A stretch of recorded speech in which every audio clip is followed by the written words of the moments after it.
ലച്ചുവേട്ടന് കുടിക്കാൻ കഞ്ഞി. നല്ല വിശപ്പുണ്ടായിരുന്നു. എന്തേലും കുറവുണ്ടാ? ഉപ്പ് കുറവുണ്ട്, എരിവ് കുറവുണ്ട്, പുളിയും കുറവുണ്ട്.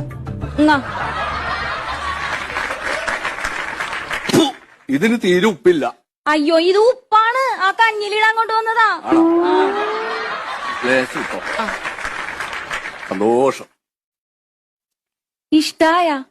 നല്ല അടിപൊളി കഞ്ഞി. അതല്ല, എന്നെ ഇഷ്ടായോന്ന്.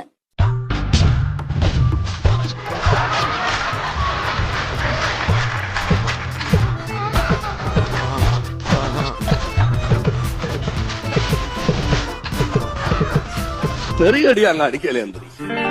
എനിക്കുണ്ട് പ്രായമായ ഒരു മകള്. അത് മാത്രമല്ല, കുഞ്ഞിരാമൻ എന്റെ കൂടപ്പറപ്പാണ്. അവൻ വന്ന് കണ്ടാ നയിക്കുക. അതുകൊണ്ട് നീ ഇപ്പൊ എന്നിട്ട് കുഞ്ഞിരാമൻ കടലിൽ പോണ നേരം നോക്കി നീ വാ, നമുക്ക് നോക്കാം.